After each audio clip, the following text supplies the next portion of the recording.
again, we're just going to be talking about in generalities to start with. As we go through, and I may ask you, to share some of your own personal experiences. You've been through a lot. Everything. So it would take multiple episodes, I think. I'm going to try and compress it as much as I can. But you can share as much as you want. If you're feeling, no needs to hear that. Because, again, I know a lot, but I'm not going to press you on anything. Right. That's your responsibility. Okay. If you don't want to talk about certain things, we don't have to talk about that. Okay. But it's the whole purpose of it is to share those experiences with other people to help them understand that, hey, everyone has struggles with mental health and just how differently other people approach it and handle it. The 5 Elements of Letting Go, the podcast. Discussing mental health openly and freely, and learning tools and techniques to find peace.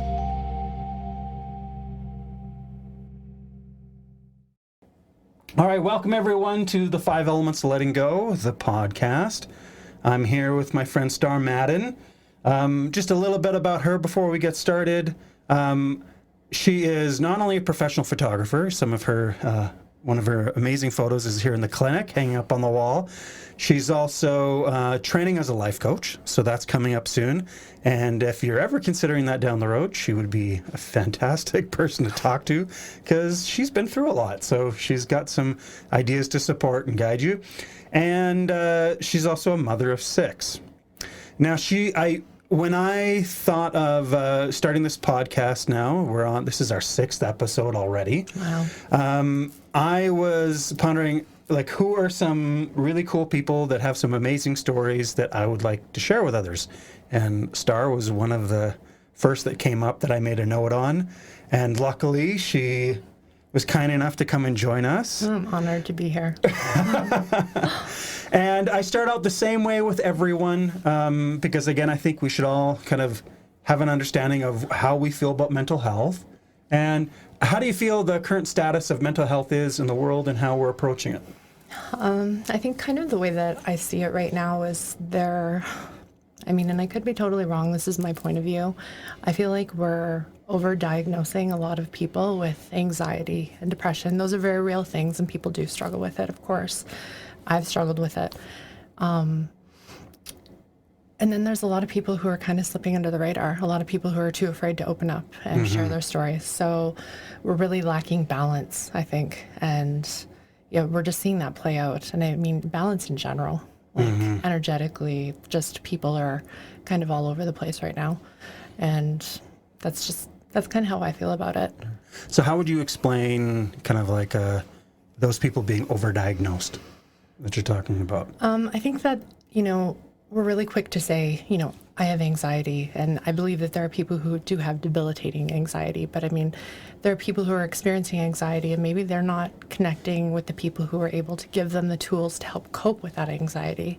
You feel your feelings, but your feelings shouldn't be in control of you. You need to learn the strategies on how to manage those feelings and move through them because it's a process.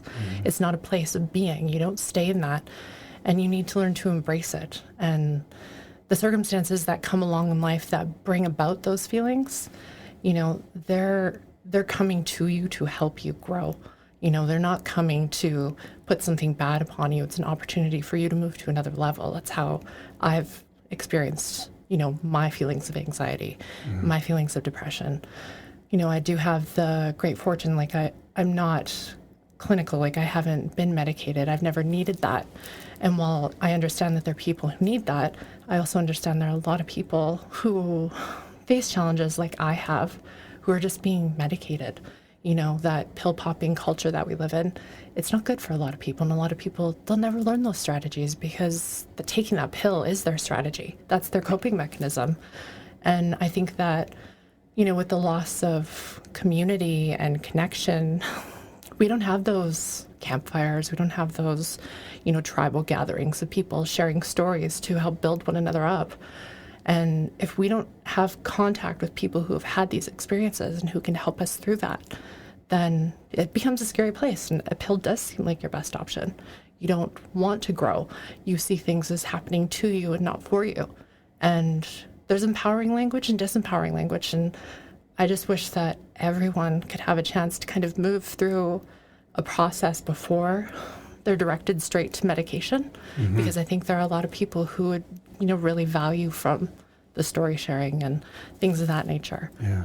Yeah. It's interesting. Like, I read something just today where they were saying the difference between anxiety and an anxiety disorder. Oh, is this And from so- WSU? I can't remember, but Okay. what it stated was, anxiety is just like anyone can feel anxiety. Anxiety is that apprehension about the future and what we're going to do. And anxiety disorder is when you obsess and can't figure out why you feel anxiety, and it seems to control you, and you don't understand the root and what it's doing to your body, and you can't let it go. It's like another stage. And I think a lot of people with just anxiety are, jumping at, oh, it's a disorder, I need this and that, and rather than, like you said, trying other steps first. One thing, there's a great book by Keith. Oh, I can't remember his name right now. He's actually a anthropologist, doctor of he studied qigong, but his wife is Native American, and so he's been kind of adopted into their tribe. And he wrote this fantastic book about medicine in Native American. And again, with them, it's the dances, it's the stories, it's that connection. And so when there's this imbalance, they look at that, whether it's anxiety or depression, as something that, as a tribe, they need to treat. It's not... It's a community obligation to help one another to elevate that person. Yeah. Yeah. And how that when they work together, whether it's through dance or song or, because when they think of medicine, it's, there's so many things. It's plants, it's animals, it's water, it's nature primarily. Yeah. And talk community. and community and connection. And it's a much different approach. Yeah. And I think there's definitely a need, for blending the two, it's not a one size fits all. It's a very individual experience. And, you should be open to trying all these things, not just wandering down that very narrow corridor that keeps you taking medication and medicating your way through your life experiences. Try it all. But how many people are told that? And that's something I don't take for granted, is that I've always had that spoken to me, try this, do this, go here, so I'm fortunate. And I know that, and I would never preach that to anybody like it's just something that we all have, because not everybody has family support or, means of getting out into nature and doing these things that I've been able to do or been raised in doing. So, yeah, it's just, but I was reading that article about the study, and they were talking about anxiety, and they were talking about PTSD and ADHD, and that it's not necessarily a disorder. Like, I think it's the same study that you're talking about. And they were saying a lot of ADHD, they're noticing a correlation, or they've noticed a correlation between children in schools and the lack of physical energy that they're dispensing through phys ed, and how this numbers keep going up for ADHD, and the time that these kids are spending dispensing their energy is going down. So, yeah, I think there's a lot of things that we need to question, because it's just, we have kids who are being over-medicated. Well, really, I think it's a reaction of how sick our culture is. Yeah, this pill-popping society. Yeah, and we're telling people that, oh, well, it's your problem, your imbalance, your issue, rather than looking at it as, no, the way we've created our culture and it set everything up, it's the one that's sick. It's making us imbalanced because we're living in a system that, puts money before people, that puts politics and power before people, that has removed, a lot of, of course, in many cultures, what we've done, we've gone through and destroyed, connection and heritage and culture in many cultures, and just said, well, no, you only get to do, the only acceptable one is the white man's culture, that they have no connection or understanding to, whether it's black, whether it's, what we did to the Japanese internment camps, the terrible things we did to the Native Americans, and so on and so on. And we just say, oh, no, it's your problem. We tell all kids, this is the one path, and you all have to act like this. And if you don't fit into it, well, that's your problem. Yeah. And it's horrible. And you see it. You see these kids who are depressed, and you see these kids who are lacking that community and that contact with family. As people are living further and further apart, you don't have that access to older relatives. Like it's that drive to get the most out of life. And, I don't fault anyone. I continually say that. It's like, people do what they think is best and what they're told is best. But it's really valuable to hit these points where you lose all that stuff. And when you lose all that stuff and how your parents experience, how you experience it. And I suffered through a lot of those experiences growing up. And then I knew how to apply, that focus and that joy. And I had amazing parents, and I wish that everybody could have, the upbringing that I did. It was so beneficial because I had that tight-knit community. And these kids there's so many kids out there who just they'll never know what it's like to go camping with 20 cousins and have aunts and uncles everywhere and have dinners with your grandparents and hear the stories, know their stories, know what they went through, and know what they're still struggling with, and being able to identify that in other people and identify it in yourself. You don't just come into that. You have to learn that through being with other people. Yeah. And these kids are growing up in this very superficial world where, it's beauty. Present this beautiful image of yourself, not learn about yourself and grow. It's just, my heart breaks for kids growing up in this world, seeing these things. On my other podcast with my son, we have a podcast called Really Dad. And he's 16 tomorrow. Yeah. And so every week we sit down and we have a discussion. And we usually try to stick to a topic. But last week we were talking about about his generation and, how they see the world today compared to where we were when we were kids. And so it's interesting, most of us have that little thing, and we were in grade 5 or kindergarten or whatever, we wrote out what we wanted to be when we grow up. And there's an interesting study about them asking, they ask each year, number of kids, and they've seen the transition that's happened. So when we were kids, the big push was, we all wanted to be doctors, teachers, firemen, nurses, all these things in the helping professions. Right. Now, guess what the number one thing is kids want to be when they grow up? God, I'm scared to... I don't know.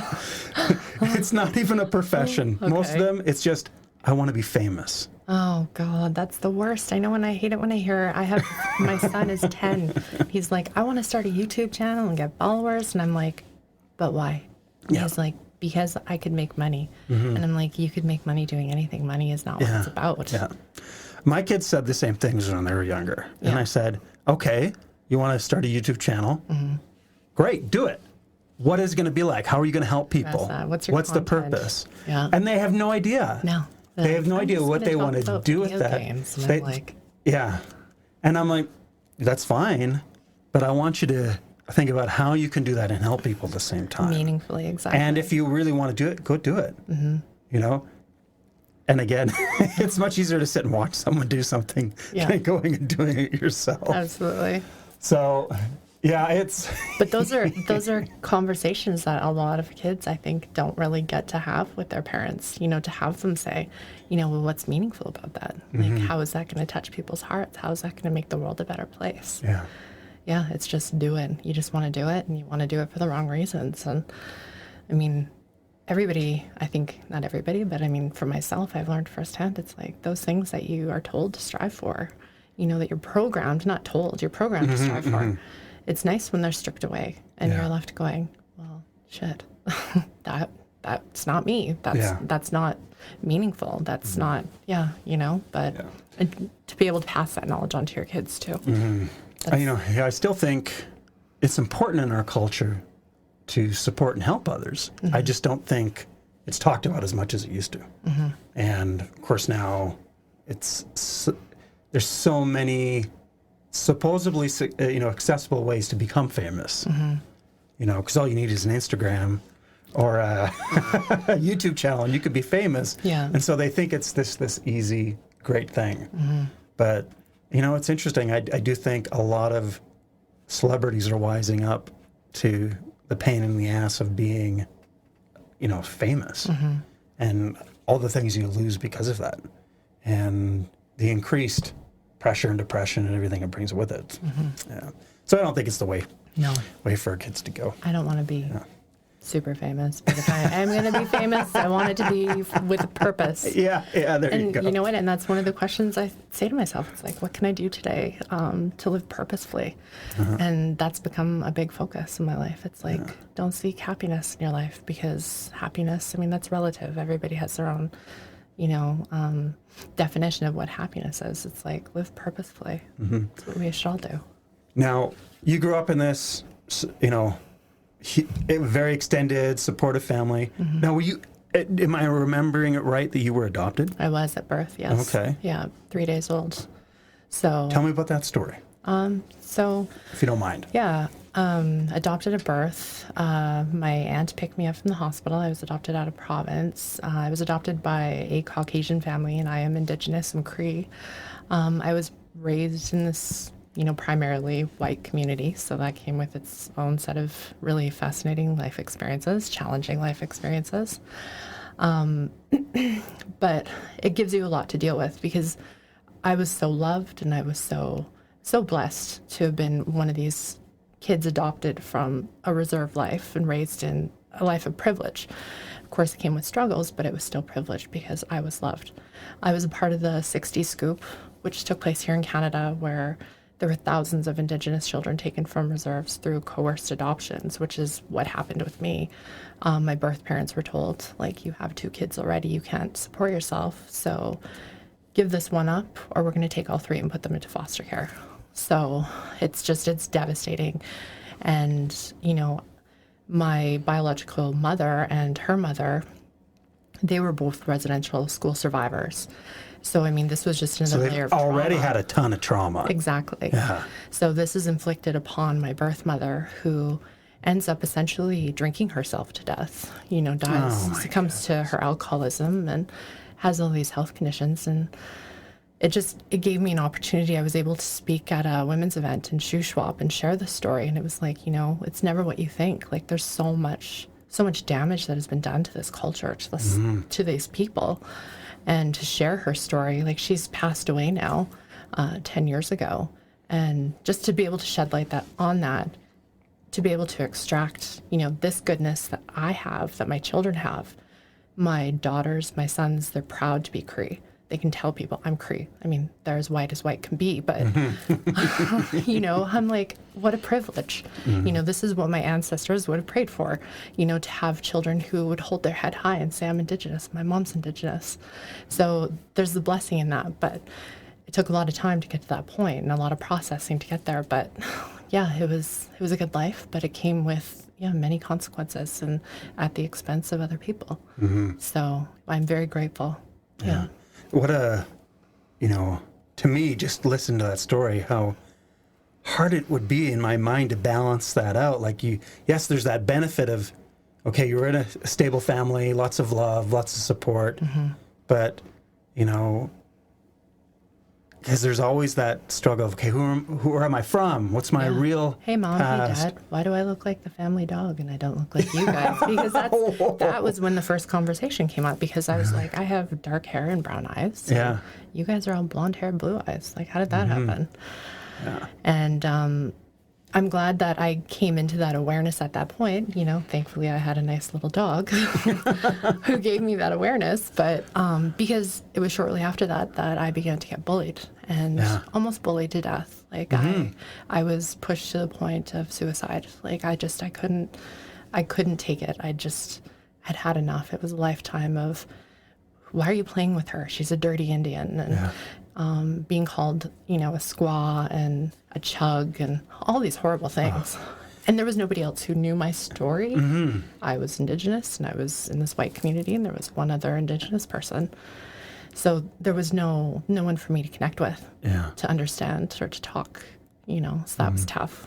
I had a friend growing up who, same thing, 60 Scoop, raised by two older white people, and a really hardworking kid. Like, he was this amazing swimmer at a young age, but I just remember, like, even as his friends, I'm sure we still said things that were hurtful and cruel. Yeah. Because when all the adults are saying it, Yeah, it's normalized. you don't know. It's normalized behavior. Yeah, there's so many things we say as kids now that you look back and you think about it and you're like, oh my holy God. shit, I was such a racist little kid. Yeah, what a little prick. Yeah, exactly. Because you have no idea. Yeah. To have, friends from all these cultures now, where when I was a kid, the things that I would call them to their face, but you didn't realize how hurtful it was. No. It's just terrible. I know. And that's just because in our,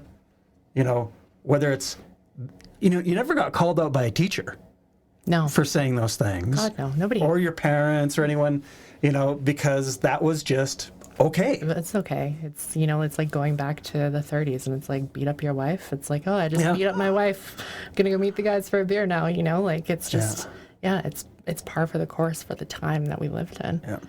I think everyone thinks we're, like, I hear comments, not everyone thinks this, but I hear comments that people think that we've gone too far in political correctness and, being these social justice warriors. But,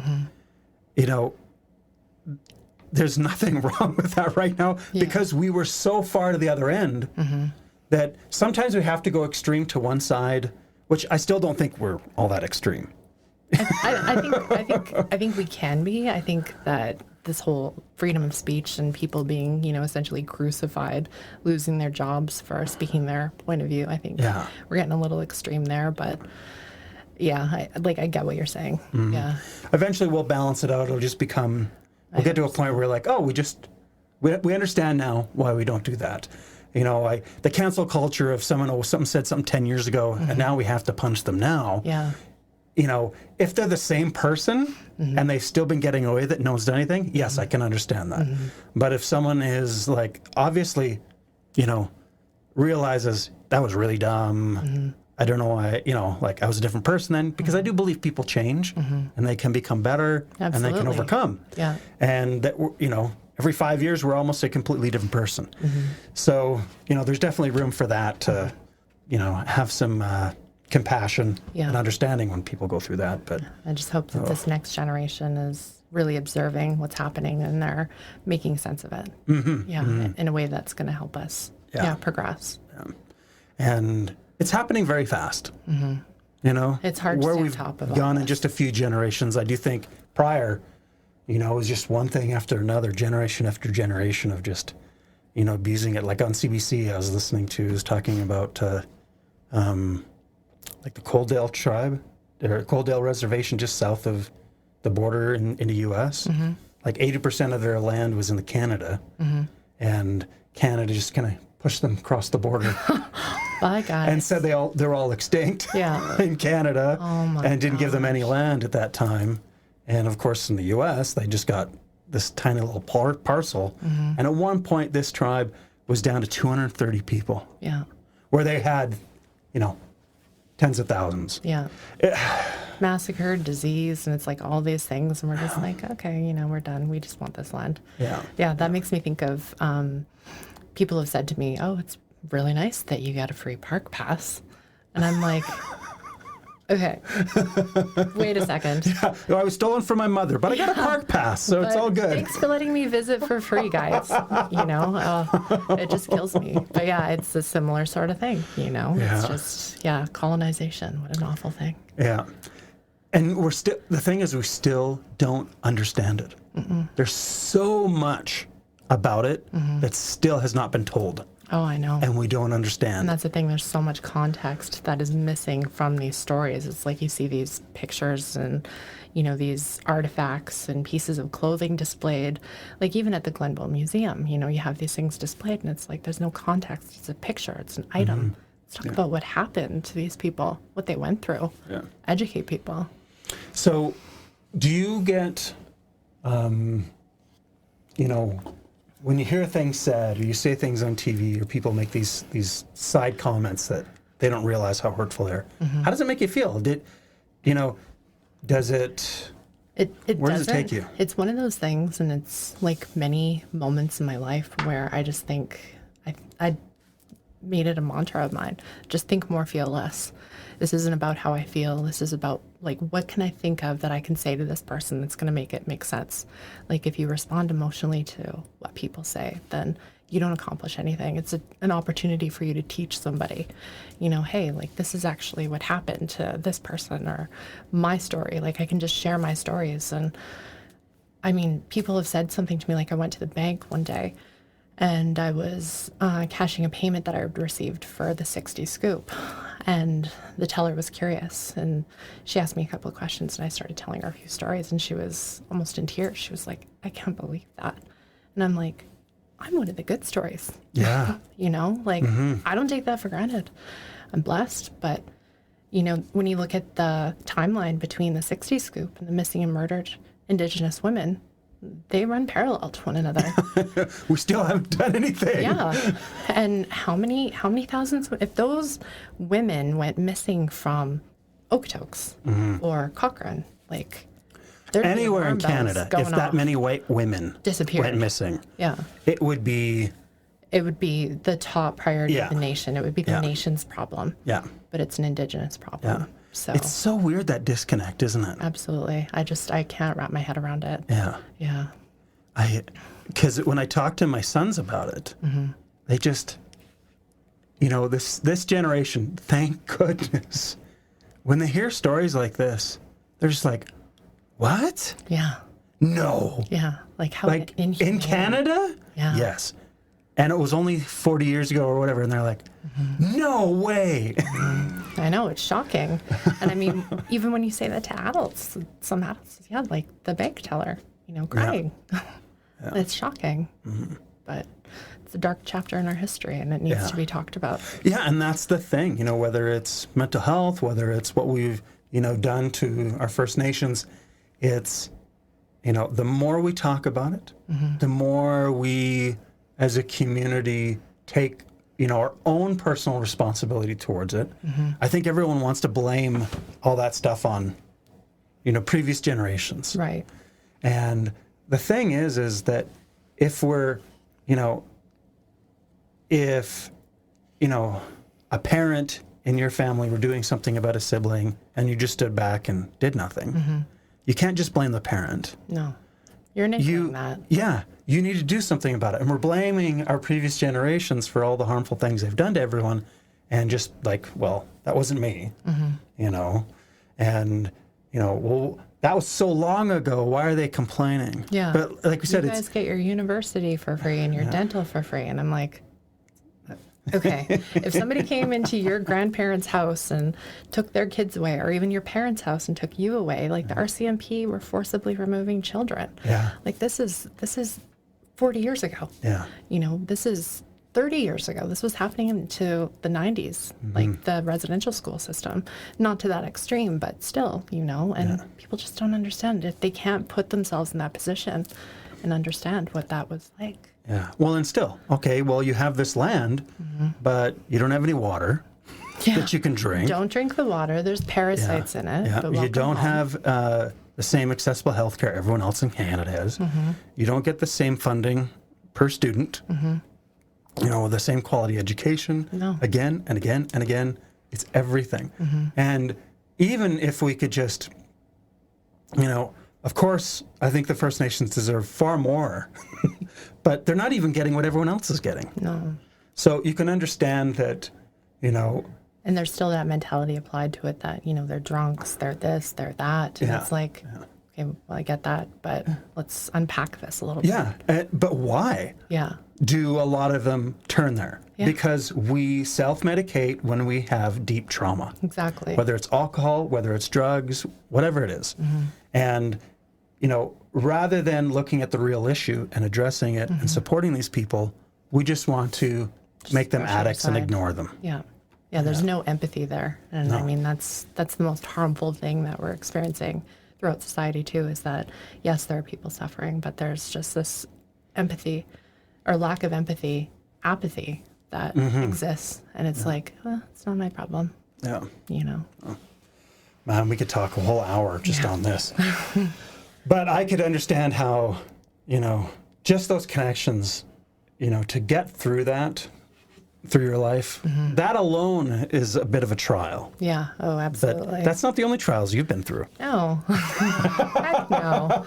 No, I was here for some good challenges. And I mean, if I was going to get some, WWE belt, I'd have a room full of them at this point. Yeah. And I celebrate that now. And I think I've learned to celebrate that throughout my life, because these are victories. These, I don't run. I wish I did. My boyfriend does. He's amazing. But I mean, I'm an athlete when it comes to overcoming challenges. I have my trophies. I have these really difficult experiences that I've had to get through, like this one, as a child, and deciding that, living my life somewhere was better than dying to this, place that I was being raised in, this environment with these people, and this social aspect that was really smothering me and just destroying me. And it takes courage. It takes a lot of courage. And I think we need to talk to kids about being courageous. And being courageous is making a crazy decision. I remember when I told my mom, okay, I'm going to move to Calgary. And she was like, what? Why? And I'm like, well, because, Uncle Bill said that there was no life for me in BC. And I think he's right. And she was like, okay. And I'm like, I'm going there next week. Could you drive me? And she was like, okay. So going to the city at 18 with a box full of stuff in a suitcase, I mean, that was pretty crazy, but I did it. And I followed my heart. I knew I was capable of more. And you have to have that belief in yourself. And thankfully, my parents gave me that. And, but yeah, it takes courage. You have to know what it's like. And, I look at my oldest son and, I love him. He has a great heart, but he hasn't had those same struggles that I had. Kids need to go through these experiences. They need to know what it's like to, have to choose to pay rent over eating. Just these really difficult things. They're character shaping, and they do build you up, and they do give you strength. And when you are, your own, you have to be the hero in your own story. You don't see it that way, but, you have to push through and fight through things. And that's that old school mentality, which you can't apply to everybody, but I applied it for myself, and it worked for me. Yeah. And it's got me through these things. Yeah. It's interesting. I always say to my boys, and to any parent that I, counsel on parenting, I always say the same thing, that our kids need to fail often and early. Oh, yeah. And we're pressured by our, current society and culture that you're supposed to remove every stumbling block from your children. Oh my God, it's so damaging. And solve all their problems. And if they get a bad grade, you're supposed to call the teacher and harass them. I have a brother that teaches, he's a professor of chemistry at Mount Royal. And he says, the hardest part of the job is the parents. Oh, I can't And I'm imagine. like, I understand that in high school and junior high when teachers, But in university? are you telling me that parents are calling you and trying to get a grade up for their kids? He goes, all the time. Oh my God. And so these helicopter parents who float around and just, whenever there's a bad situation, pull them out and solve the problem. All it does is teach them that, oh, well, I'm super special. If anything hard happens, someone else is going to solve my problem and bail me out. And limit their potential. That's what you're doing. It's just, it's so damaging. Yeah. And so I do really think that when your kid is, again, my son and I talk about this a lot, about how you have to give yourself that opportunity to make silly choices, but understand, and we don't have to, I think my generation, my parenting was always, no, don't do this. You just don't do this. You're a child, so you don't do this. Never, this is why you don't do this. And if you do this, these are the consequences.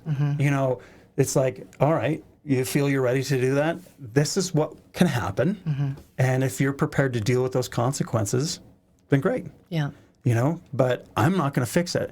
If you get someone pregnant, I'm not raising your kid. Yeah, that's fair. But again, going through those things, preparing children, for that decision making and going through those things is some of the best things we can do as parents. Absolutely. Anything else that you've kind of gone through that has kind of challenged your mental health or your experiences? Well, there was the death of my brother, my younger brother. He died suddenly, just a freak accident, fell 250 feet into a canyon and died. He was 11 months younger than me. And that came as a huge shock. And it was shortly after that that I met you, because what happened was my brother fell, and I was due to have my sixth child at the time. Oh. So my brother fell, my daughter was born.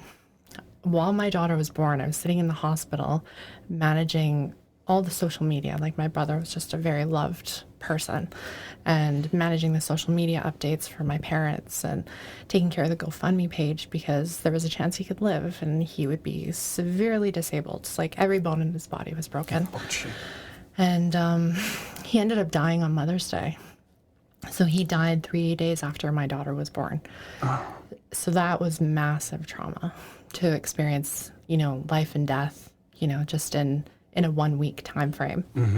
And then adding to that, less than 12 weeks later, I relocated. My ex-husband was transferred to Calgary, and he had a new job. So we moved to Okotoks, left our community, left everyone. So it was a point in my life where I was given so much. I had my children. I have 6 healthy children. Had a great relationship at that time, and my brother's gone. My parents are shattered. It's their only son. They're devastated. They're heartbroken. They're grief-stricken beyond belief. Like, I never want to know what that's like. I've observed it twice with my mom and my dad and my aunt losing a child. It's devastating. But to experience that, be uprooted, come here. I had 3 major life experiences, and I don't know exactly what the number is of how many major life experiences that people have, but to have 3 of them in 12 weeks, like, I just felt like a voodoo doll that somebody had just ripped apart and kind of thrown everywhere. And that was when I met you. And I was broken. Like, I was just in pieces. My hair was falling out. I was 50 pounds overweight. I couldn't sleep. I had acne everywhere. I was just absolute rock bottom. I didn't even know where to start. Like, my piles were just so immense, and I knew what I could do, but none of those things seemed like enough. And what I needed to do, I needed to learn how to grieve. And when I did your course, The 5 Elements of Letting Go, like, that prepared me. Like, what I thought was, my biggest life challenge at that point, in terms of love and loss and heartbreak, that was just the primer of things to come. Yeah. So I was, I look back on that, and, I'm so grateful that, learning what I did, I learned about Qigong, and, you'd recommended all these authors to the class, and I was given all these resources to kind of throw in my toolbox to keep with me as I moved along. But I was at a point where I just didn't know where to start, and nothing else that I had done in the past was good enough, because, this was 3 landmines that I'd stepped on, and I did not know where to start. But learning how to grieve is really important. And I think that's a big thing that a lot of people are struggling with, and they don't even realize it is grief. I don't think that people look at grief as being anything more than, losing a loved one. Like, it's so much more. You relocate, you grieve. Yeah. You have a child, you grieve. There's a lifestyle that's gone. Everybody grieves, but we don't label it as grief. We look at seniors who lose their license. I saw my uncle grieve the loss of his independence. Yeah. And grief is such a big thing. And I think that's where a lot of people really get tangled up in their emotions, because it is immense to grieve. You have to learn how. Yeah, like that. The cause of grief is always, it's either, if it's with someone, it's abandonment or loss. Any loss. Like you said, we lost the things that we have. We lost the things that we hoped we would receive. There's so much to it. We so lost many the levels. Things that we thought that we were. Yeah. Our identity is wrapped up in these things, and that's a very dangerous place to be. Exactly. Too many of us, let all these external things define who we are, rather than the real power that sits within. Yeah. Yeah. Yeah. And then when those things are challenged or we lose them, we lose ourselves. Yeah. Yeah. You know. Like being a upper middle class housewife with 6 kids. Yeah. And all of a sudden, my relationship of almost 20 years is gone. And I'm a single parent, you know, tragic circumstances. And I had no idea where I was going to start, you know, when that happened, because that was just a few years later. That was 3 years later after all those experiences. Then along comes this, and it's like, what? Yeah. You know, where do I start with this one? But at least I had began to consciously choose to assemble those pieces within that toolbox to carry along with me. And I think I had done such a good job through, you know, looking out for resources and people, surrounding myself with people, and sharing my story, you know, like, where are you from? Like, what brought you here? My brother died. My brother died, and my husband was sent here. And it's like just being able to be vulnerable, like teaching myself to just share. Because some people will run away when they hear your stories. Yeah. But the right people stay put, and they want to learn more. And that's an opportunity to grow for you, for them, for everyone, you know, to care for each other. That interconnectedness, like, that is essential to who we are and how we grow. So, yeah, there's a lot there. Well, and you're, you know, 3 years after giving birth to your last child, right? And, you know, your brother passed away. Oh, I had a miscarriage too. Yeah. Yeah, I had a miscarriage. That was awful. You went through that with me. And again, I was grieving, and I learned, you know, how to approach that grief in a very methodical fashion. It was like, okay, like, I got to surrender this. I don't know why. I don't need to know anything. I don't need to understand anything. I can believe in what I believe in. And that's what I said. I had a conversation with God. I was just like, you know, I don't know why, but I know where. And I know that soul has gone on to a better place. And that's going to give me enough peace. That gives me peace. I don't need happiness. I need peace. Yeah. And so that's how I got through that. And then, the end of the marriage came. So it was just like, okay, what's next? Did you want to go into any detail about that? The marriage? Yeah, or just how that progressed? Yeah, so, I mean, it was a journey. And at the end of it, it's like, you know, when I look back on it, really it boils down to the fact that, you know, I knew it wasn't 100% right, you know, but there were things that I wanted. Like, I did want that status. I did want, you know, to be that housewife. I did want to have a nice car and the nice handbags and all these things. And, like, I was trying to prove something, but what? Like, I mean, I don't even really know at this point, but having all those things taken away, you know, when my ex came out as being transgendered, you know, it was painful, because we'd kind of been down that road, and, you know, I knew, like I say, that something wasn't 100% right. But, you know, denial is a nice companion to have sometimes. But in that, you know, choosing to live with that, I don't know what I would call it, compromising on what I really deserved, compromising on what my true worth was and my value, you know, being or allowing myself to be led in the direction of a life that wasn't really authentic to who I was. You know, I had to pay the consequences for doing those things. And I knew that. It's like, okay, like, I'm responsible for this. Where do I start? I don't know, because it took me back. It was like, it felt like a betrayal. Yeah. And when I realized that betrayal, that wasn't him, that betrayal was mine. Like, accepting responsibility for the part that I played in that really opened the door to my healing, because I really knew it was like my pain had kind of pushed me through living this life that wasn't true to who I was, and it wasn't true to who he was, but it was leading me in the direction where I would come to know myself so much more deeply, so much more meaningfully. So I appreciated that suffering in the same way that I did all the others.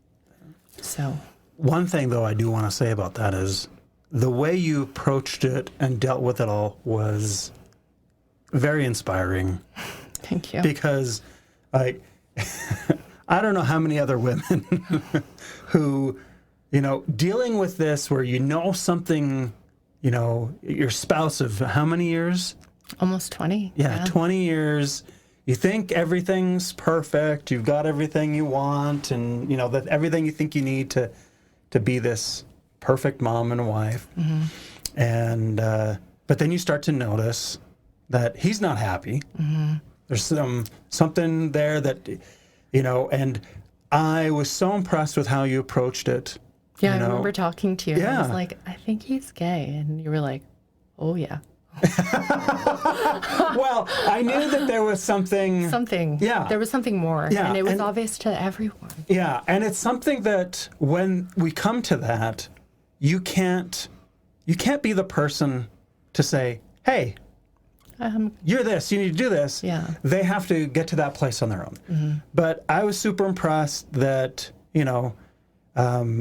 one, you're like, "Hey, I think there's something there." I'm gonna- trying to help him. I'm going to pull the pin on my own grenade. Yeah. Like, But you which were one like, was.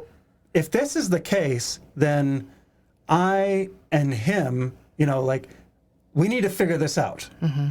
So you gave him plenty of opportunity and an openness to discover that Mm-hmm. and try to find out if that's who he was. And I remember, even when he would come in and work with me, he wasn't really even sure where it was yet, and, you creating that space and trust and openness led him to, find out who he was. It was, like I said, you pulled the pin on your own grenade. Yeah, I mean, that's a and had wild way to hold on start a party, it. but, I did it. So, and because, really, like, what more are we here for in this life than to love one another? And, that's the greatest act of love. And no matter, how many challenges or how many, hurtful words that were said, like at the end of the day, I can go back to the beginning and know that I was motivated by love for another person. And while, I recognize that in my experience, my love for him was conditional. I wanted a man, I wanted a husband, I wanted a father for my children, a male father. And I wanted these things, but it was conditional. That's not fair. That's not real love. That's not selfless. That's not anything. And the most selfless, loving thing to do is to say, like, you know what? Like, this isn't you. Like, who are you? Like, who do you want to be? Yeah. In loving people, the people that you choose to love in your life, like, you want to see them achieve their potential. And if that means it's going to hurt you, you got to do that. Yeah. Yeah. And I remember you're, and correct me if I'm wrong at this point, you're giving him that opportunity to explore and to figure out who he is and where he's going with it. And, I do even think there was a time when you were like, okay, can I do this? Can we make this work? How can we make this work? Can we make this happen? And it's like, how much more do I have to compromise? Yeah. And I think you were trying to, be this like completely enlightened being and just accept everything and put him what first and everything. cost? But yeah, and I was proud of you to being honest with yourself. Like, there's some people out there, and it's tough when you see these stories of people who, their spouse, like I know, another a couple who, she left her previous marriage when she fell in love with this woman, left her husband. They've been together, this great relationship, and then, her wife eventually says, "But I've always wanted to be a man." But she loves her, and she's already, she left that previous marriage because she was in love with that individual, and she didn't care what it was.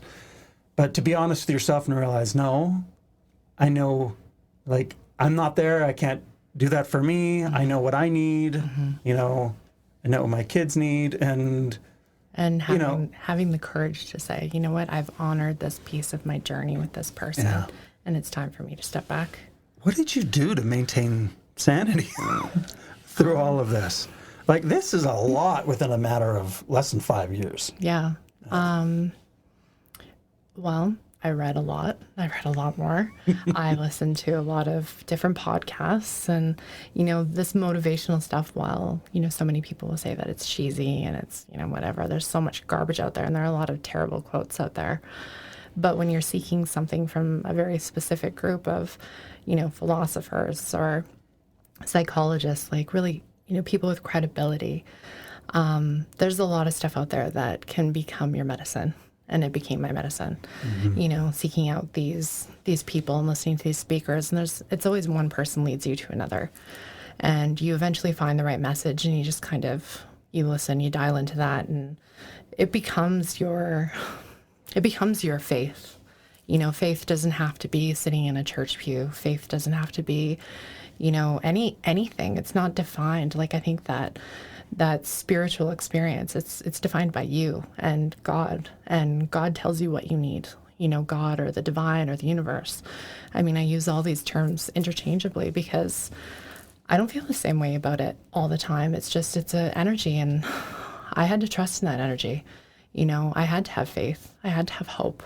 And I am Catholic. I was baptized Catholic.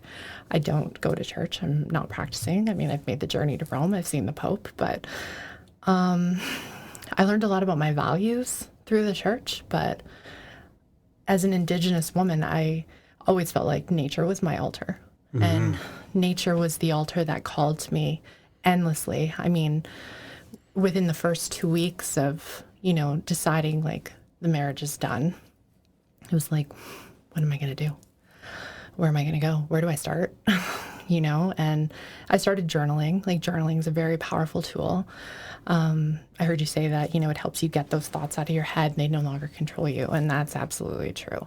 And journaling and writing down these, valuable quotes that, dictated the outcome of my day or my week or my month, or even to this day, like, there's so many quotes that I just live by, they become your Bible. Yeah. So that kind of thing is really what directed my experience.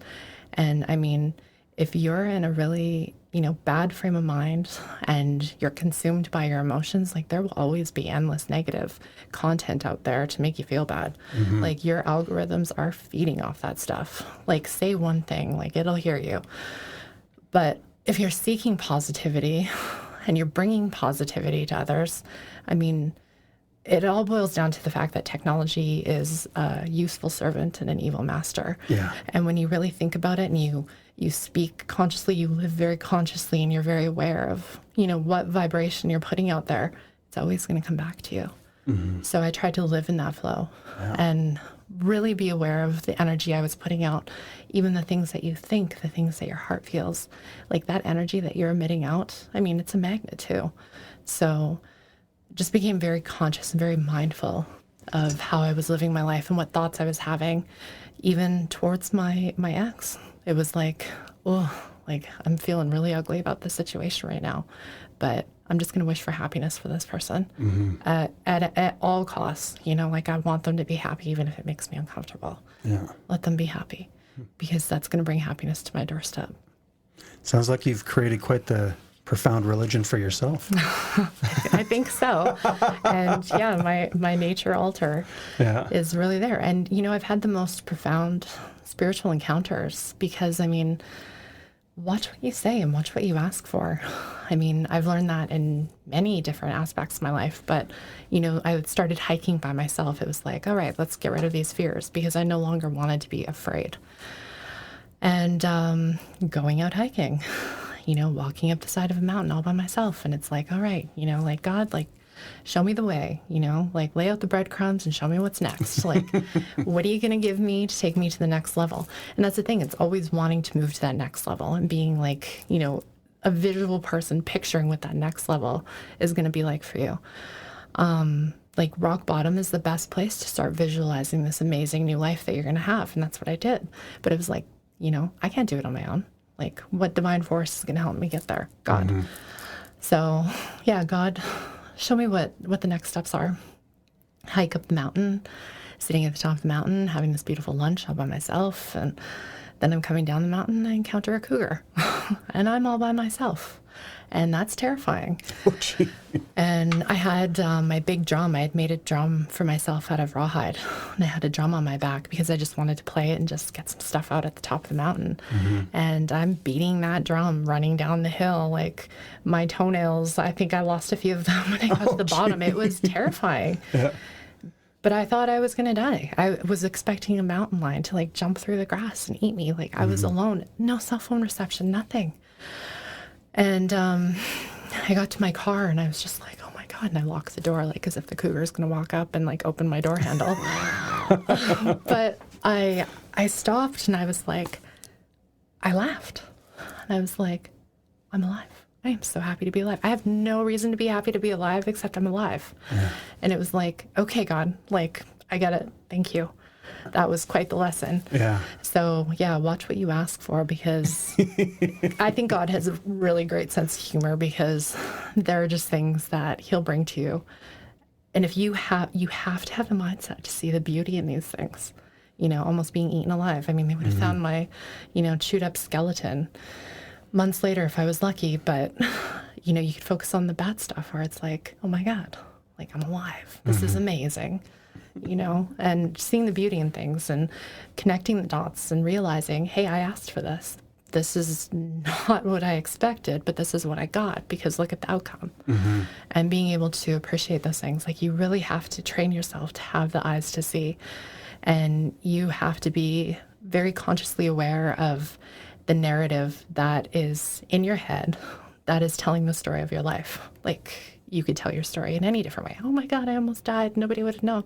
No, like I lived and I was happy. Yeah. So yeah, it's just one of many things. But yeah, listening to your heart and yeah, becoming attuned to that power, how powerful you are. We are all that powerful. You know, like when your intention is to accomplish this thing, it's like, look out. And when you trust in, you know, the ancestral wisdom that is around you, like when you become aware of that, I mean, you're unstoppable. Yeah. And that's the beauty of going through these experiences where you suffer so profoundly. There is always gold that comes out. Like it's up to you. Like, I mean, you have to be the alchemist. You have to take that pain and you have to make it into gold. It's all in how you see it and the stories that you tell yourself throughout that experience. Yeah. One of my favorite quotes, I have it right on my hand here. I don't know if you can't read it anymore very well. But it's like, you know, an alchemist is one who turns everything into love. And so you take all that crap, all those challenges, all that difficulties, and you let it transform you into a thing of love. And yeah, that was challenging. That was difficult. That was no fun. But how can I learn from that? How can that transform me so that I can take that, you know, transform that negative into love and healing for others and for myself. Exactly. Yeah. That's pretty neat. You know, I really do think there's that, the limiting ideas in some faiths that, you know, you have to supplicate to this being and they're the ones that have the power. Yeah. Whereas with a lot of more indigenous faiths, it's you are the God.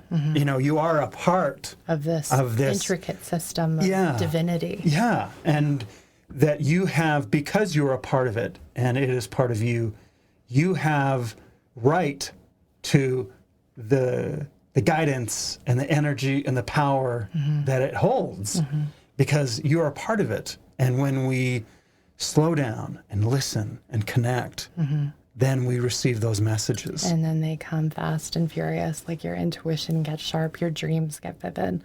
Like you just have that sense of knowing for things that will blow your mind. You know, you're told to go somewhere, you walk in and, you know, there's a person that you know you needed to see, you know, and he has an incredible Irish accent. He does. And you're like, where have you been all my life? That's so true because that's another thing. It was like, you know, I didn't want to be there. I was happy to be single. Life was good. And, you know, but I was at that place where I was love.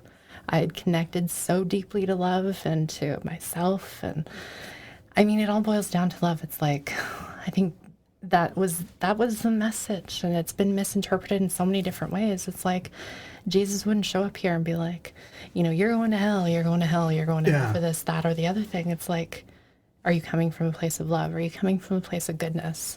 Yes. Okay. Like, I don't think Jesus has 1,000 different boxes that he needs to check on his list of, his criteria for going to heaven. It's like, it's about love. That's what we're here for. Yeah. Yeah. I think there's, again, I had a really, you listened to the one podcast with Tim? Yeah, I did. Yeah. Again, myself, I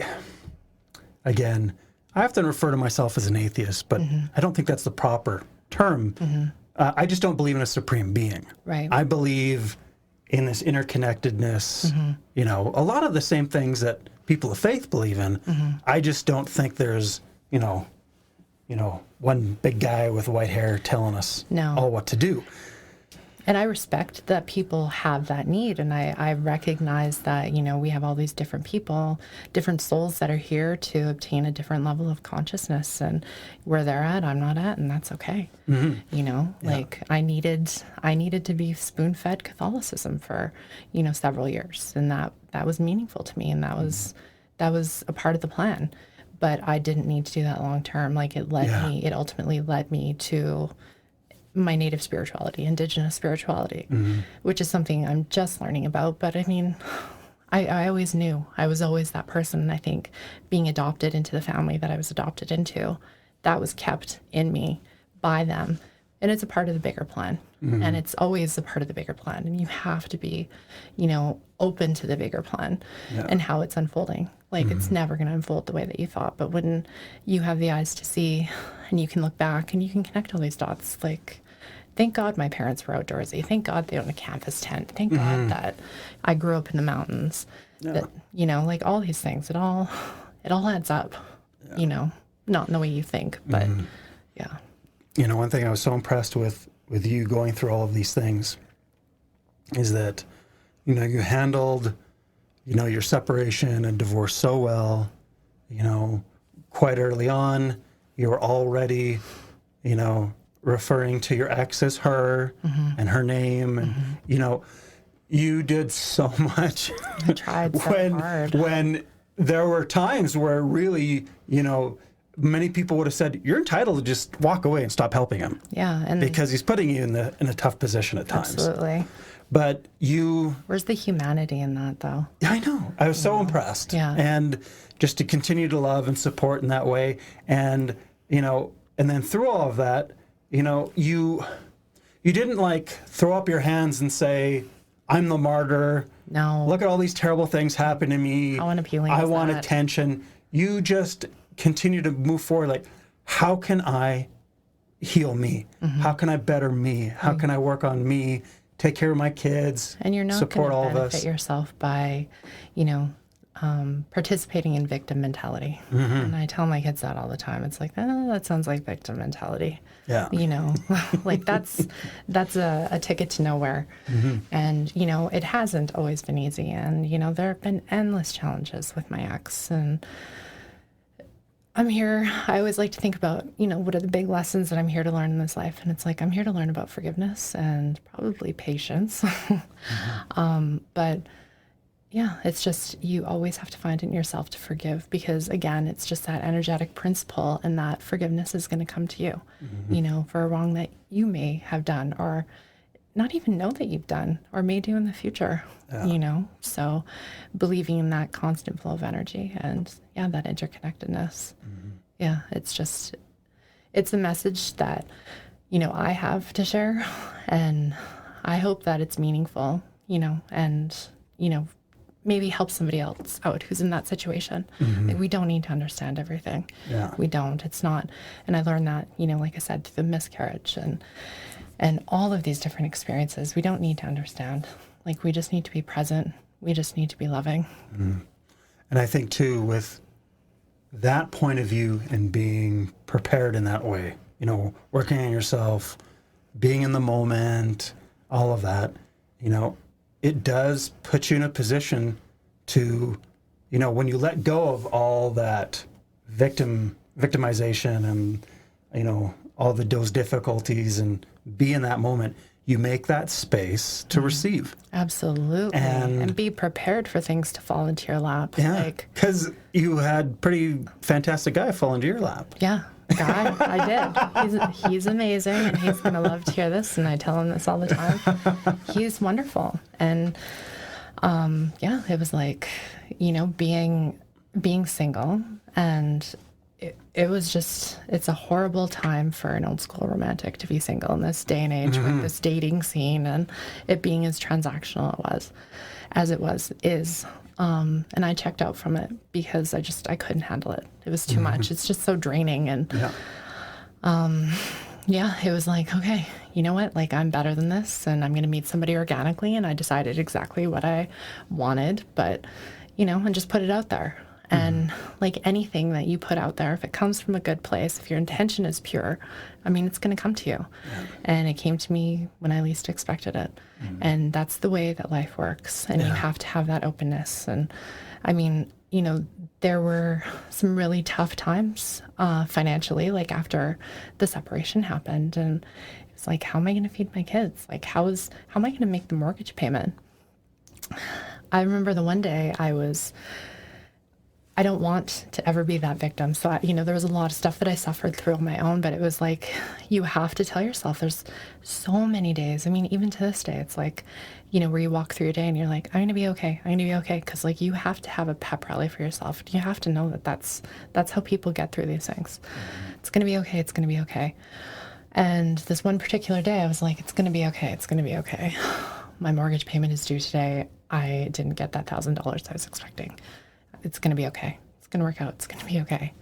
And I went to the mailbox and I opened my mailbox and I opened up a letter that I wasn't expecting from a family friend.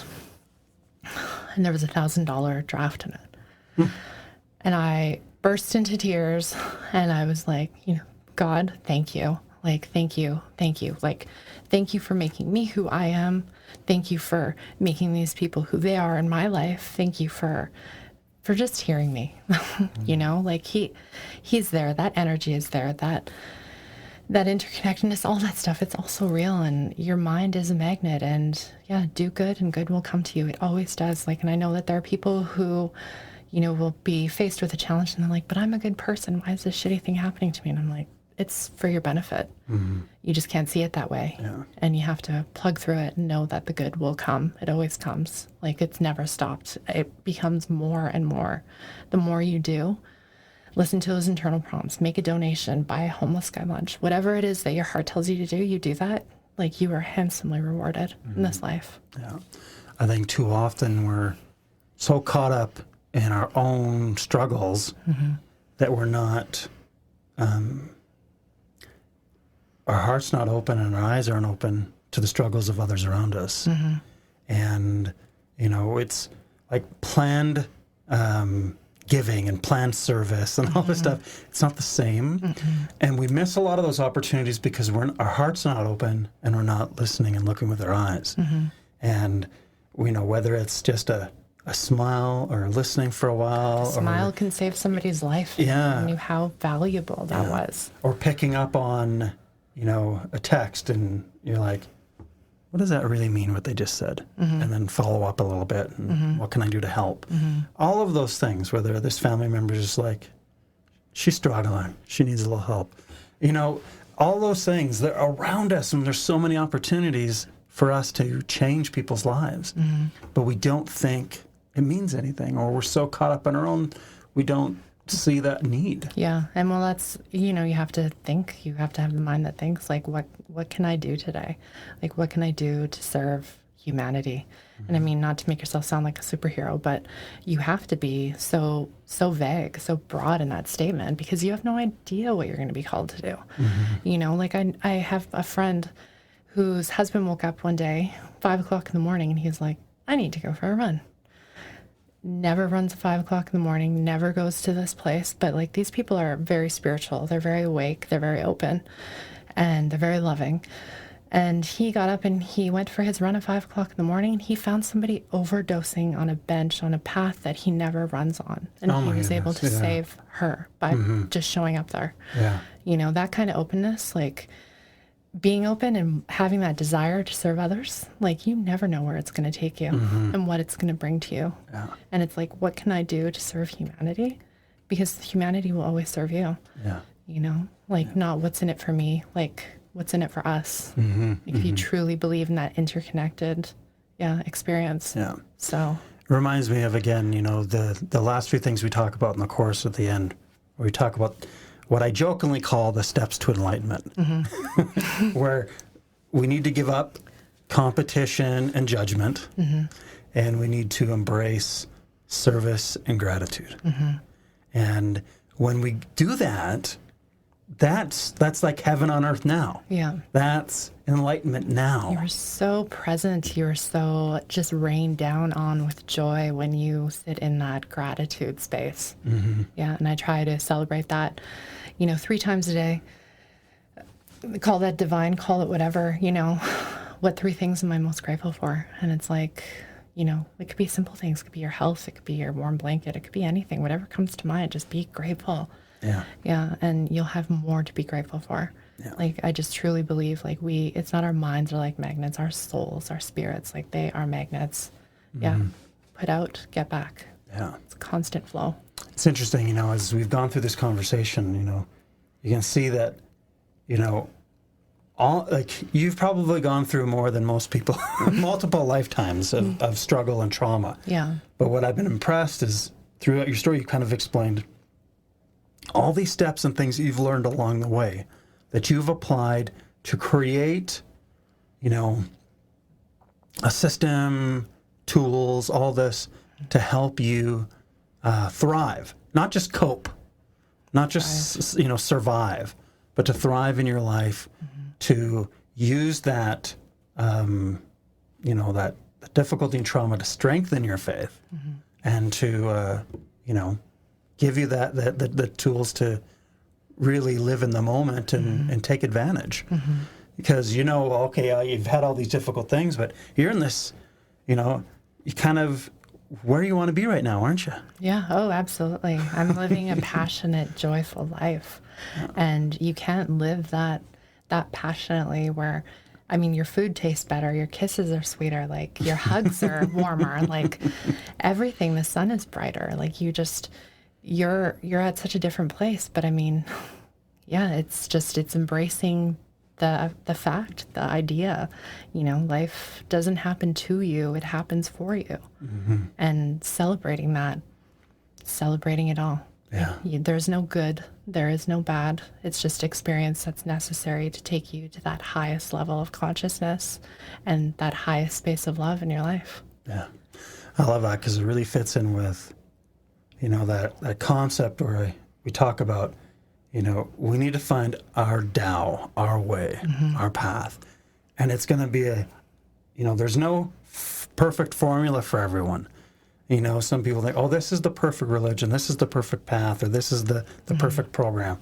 But it's nothing like that. It's adopting and finding the things that work for you, and then, practicing those things, tweaking them, working on it to find those things that help you get in the moment and find peace on your own. And it's going to be a little different from everyone. Absolutely. Yeah. But you've worked really hard to kind of craft this beautiful, philosophy and kind of faith that's really worked for you. And then, but you have to be responsible enough to take what you've learned and what you've experienced. And it's your obligation, it's your duty to share it with as many people as possible, to inspire them to find their own path, to be able to, craft what their life is going to be like, what their vision is. Like we're all visionaries, we're all powerful. Like people will hear stories about a psychic and be like, I wish I could see in the future. I'm like, but you can. Like we all can. We all have the minds that are able to do these, exceptional things. But what do you give power to in your day? So just reminding people how powerful they are. Yeah.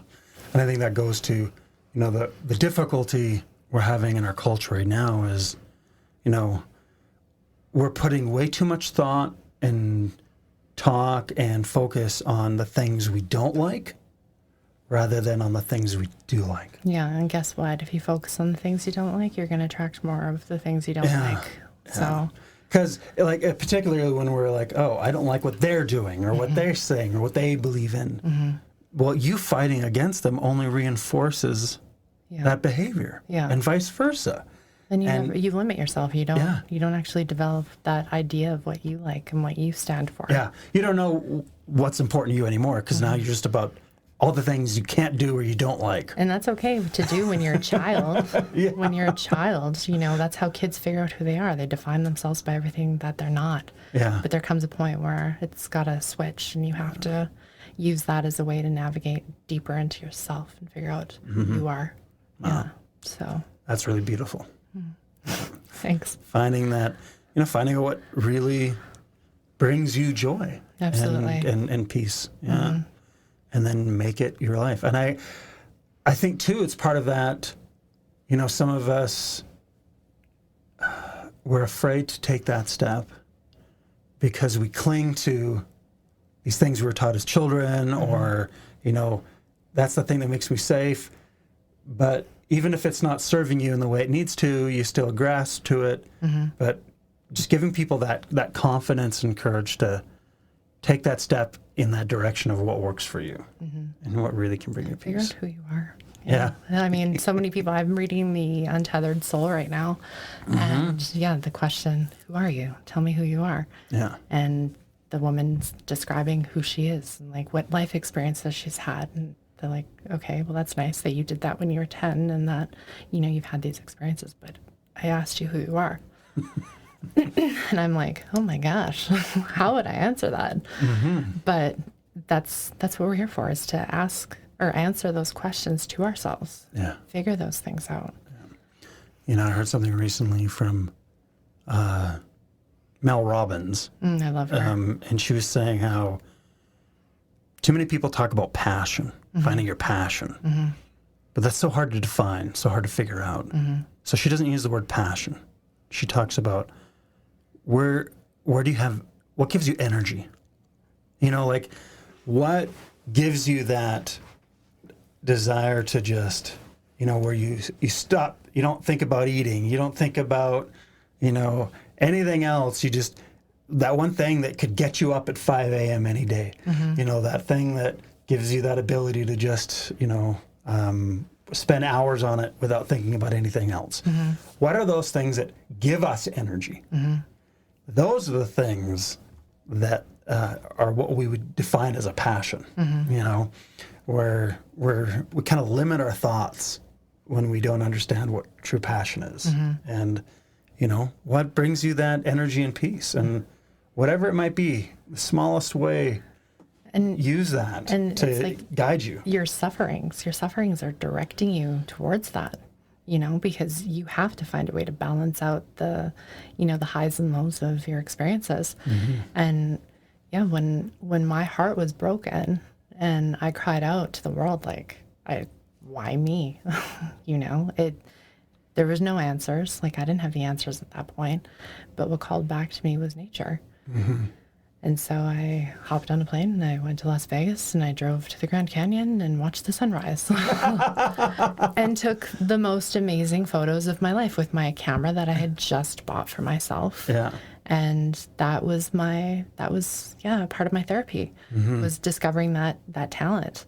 And that talent led to, me being able to support myself through this challenging time. And it's, seeing, I wouldn't have made that connection had I not suffered, had I not opened myself up, if I had not just done something spontaneous and crazy and drove to Horseshoe Bend in Arizona for a 5 a.m. sunrise. That's a beautiful place. Oh, it's amazing. But that connected me to my gift. Yeah. So I knew this was going to be fascinating, and it was. Good. Yeah, thank you so much. We could probably talk for another 40 minutes. But you have 6 kids to get home to. Yeah. So I won't keep you too much later. Again, this is I'm always fascinating with what we all do, what everyone does personally to get themselves through. And, yours has been just a fantastic story. This kind of, weaving that that life that you needed for you to, get through everything. But, it's almost like, it may have taken all this time, but you have this beautiful little, faith and plan that helps you through. And I think it's really beautiful. Thank you. Thank you. Thank you for having me. It's been great. I love sharing stories. So.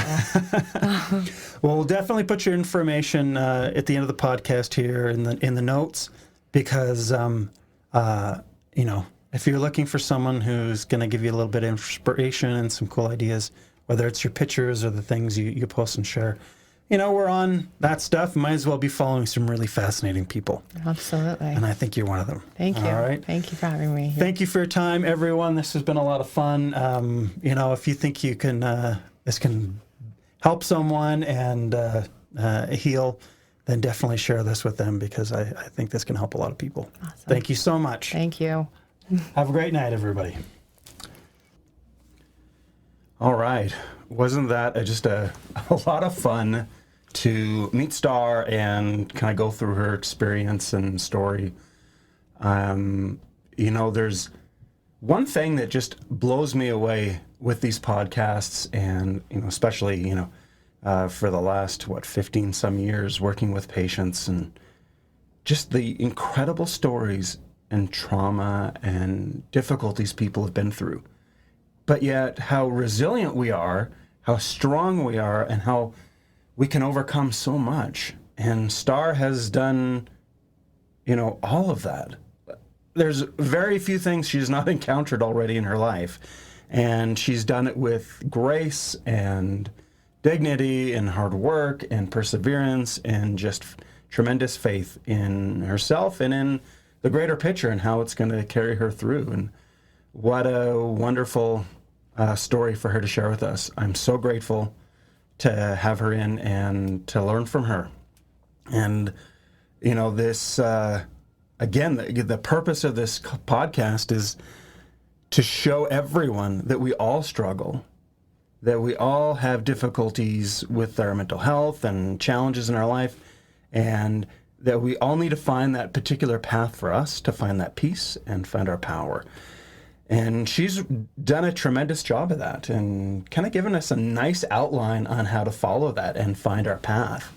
One of the things we talk about in the 5 elements letting go right off the bat is finding our Tao, our way, our path, and how we find it and the steps we can take to find that peace for ourselves. And it's about finding our particular path and not trying to, shoehorn us into this generic path that everyone thinks is the right one, when there's hundreds of them that they think are the right one. There is no perfect path, and it's finding that one that works best for us to find our peace.